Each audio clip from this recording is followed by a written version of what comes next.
বলুন বলুন বলুন। 10 তলা বাড়িতে কি হয়েছে দেখবেন কোন জায়গায় ফ্রিতে কিছু খেতে দেন এসে বসে পড়বে। আচ্ছা না নাই কিসের অত খোঁজ লিবার দরকার নেই, হাত গুটিয়ে খাবে। কোন জায়গায় এক ছড়া কলা নিয়ে কাউকে দেওয়া শুরু করুন, ও দেখবেন হাত পাচ্ছে। কেন এটা হ্যাবিট হয়ে গেছে, হ্যাবিট। হাত পাতা হাত পাতা হাত পাতা হাত পাতা পাতানো হয়েছে না হয়নি? বুঝাবার জন্য বলছে, আমার বাড়িতে ভাঙর থেকে একটা লোক গেল, তাকে আমি 1 বছর বসিয়ে বসিয়ে খাওয়াবো। শোনেন আব্বা, আমার বাড়িতে ভাঙর থেকে একটা লোক গেল, 1 বছর বসিয়ে খাওয়াবো। যা খেতে চাইবে আর চাইবে, খাটাখাটি করতে হবে, শুধু খাওয়া বসে বসে। 1 বছর পর ওকে যদি আমি ঘর থেকে বার করে দিই, দলিশ থেকে তাড়িয়ে দিই, ওর কি দশা হবে এবারে? খাটতে পারবে আর? জোরে বলুন। ওর মেন্টালিটি খাতার ধান্দায় আর নেই, ও শুধু চিন্তা করছে কোথা খাবার পাবো, কোথা খাবার পাবো, কোথা ফ্রি পাবো, কোথা ফ্রি পাবো, কোথায় গেলেই হয়ে যাবে কি। লাস্টে যদি হারাম খাবার কোনো জায়গায় দেওয়া হয়, পেটের জ্বালা বড় জ্বালা, খাটতে তো পারছেন, হারাম খাবে না খাবে না? এটাই হলো দাজ্জালের প্ল্যান। পৃথিবী জুড়ে হচ্ছে না হয়নি? তা থেকে আমার বাংলা কি নিরাপদ? বলুন বলুন বলুন বলুন। এসব আজ আজকালকার মলিশা হুজুররা করে কেন? করলেই দাজ্জালরা দেবে না। বুঝতে পারছেন না? পারেননি? পরিবর্তন হন, বুঝার চেষ্টা করুন।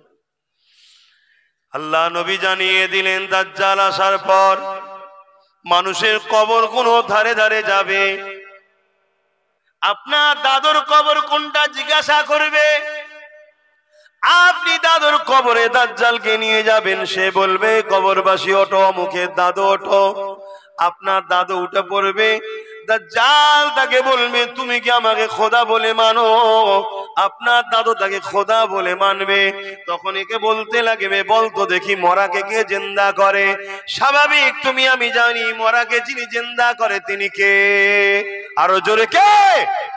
তখন দাজ্জাল বলবে, দেখ তোর দাদু কবে মরেছিল, আমি জিন্দা করে দিলাম, আমাকে খোদা বলে মান। আমি তো খোদা, নেবে এসেছি আমি খোদা।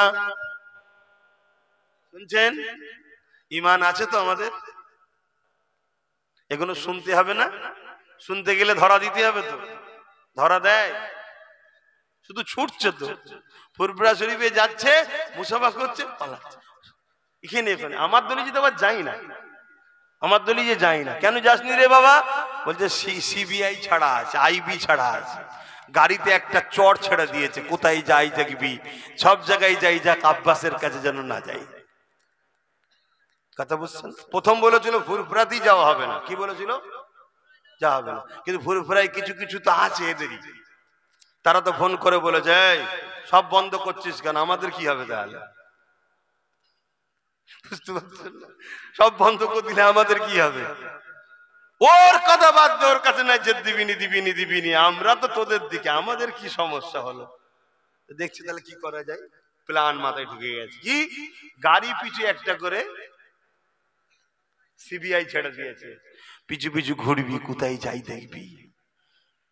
দুজন ঢুকেছে, টুক করে বলছে, হুজুর আমি ভাঙর থেকে এসেছি।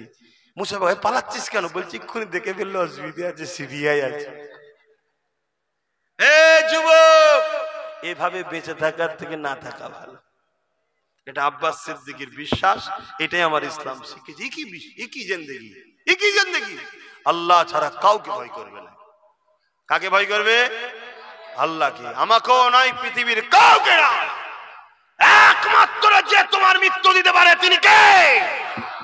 একমাত্র তোমার জন্য ভালো মন্দের ফয়সালা যিনি করতে পারে তিনি কে?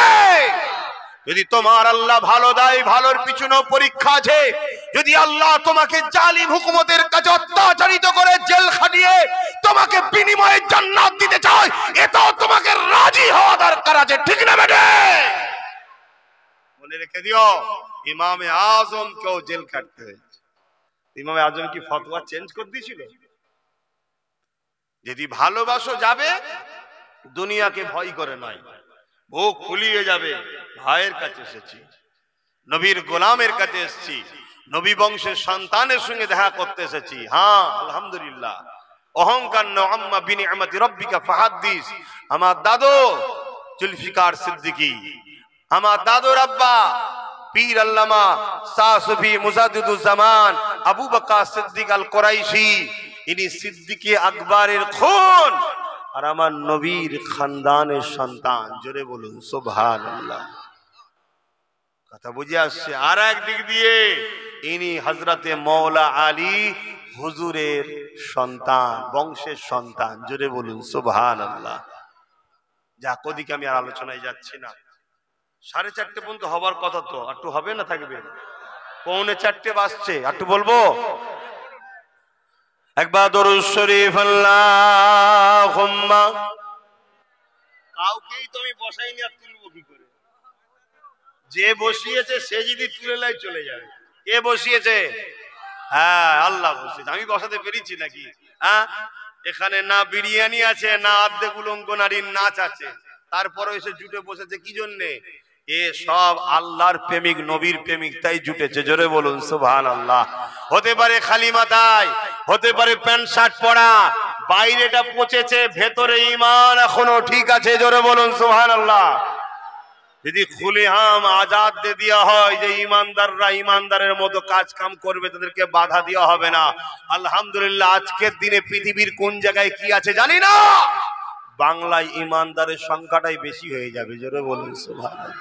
আরো জোরে বলবেন না? কেন হবে? রিসেন্ট যিনি মুজাদ্দেদ হয়ে এসেছিলেন তিনি বাংলার সন্তান, তিনার 100 বছরের ফয়েজ এখনো চলছে। জোরে বলুন সুবহানাল্লাহ।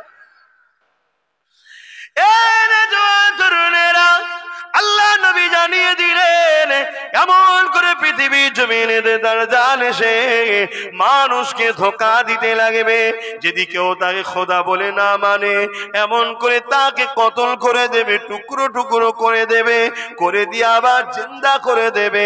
এই জিন্দা করার ক্ষমতাটা আল্লাহ তাকে দেবে।